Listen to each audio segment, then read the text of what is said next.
الحمار الأسود ماذا فعلت بناسك متعبد؟ قد كان شمر للصلاة ثيابه حتى وقفت له بباب المسجد. ردي عليه صلاته وصيامه، لا تفتني بحق المقتصد. ومن الشاعر مسكين الضربي للشاعرة سارة أشرف.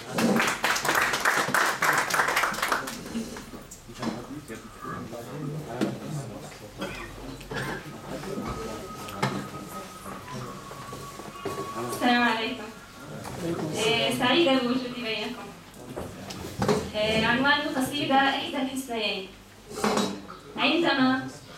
عندما ترى الأطفال يركعون ركعتين والجنود الآثمون يسلبون النور من عينيه، أصرخ صرختين متى وأين؟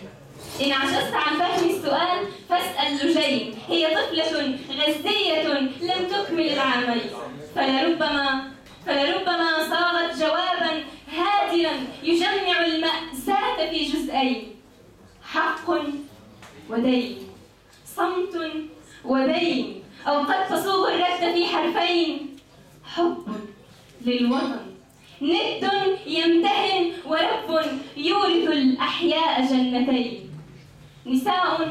نساء في ربى الأقصى زرعن جنين، صمود النخيل وصبر العليل وشوق الأراضي الطويل لجبهة ساجد ودمعة عابد وعودة قائد وإقبال جيش سيحمي المساجد. عندما ترى الأطفال يركعون ركعتين والجنود الآثمون يسلبون النور من عينين، أصرخ صرختين متى وأين؟ رجال حبهم للأرض فرض عين، يبذلون لأجلها أرواحهم، يلبسون دروعها أجسادهم، إن تضني الخطى أقدامهم واصلوا المشوار باليدين. عندما ترى الأطفال يركعون ركعتين والجنود الآثمون يسلبون النور من عينين، أصرخ صرختين متى وأين؟ يهود يسكنون في الدبابة، يحذرون الطفل واقترابه، يصوبون رصاصة في صدرهم، يجهلون بأن نصرنا في دعوة مستجابة.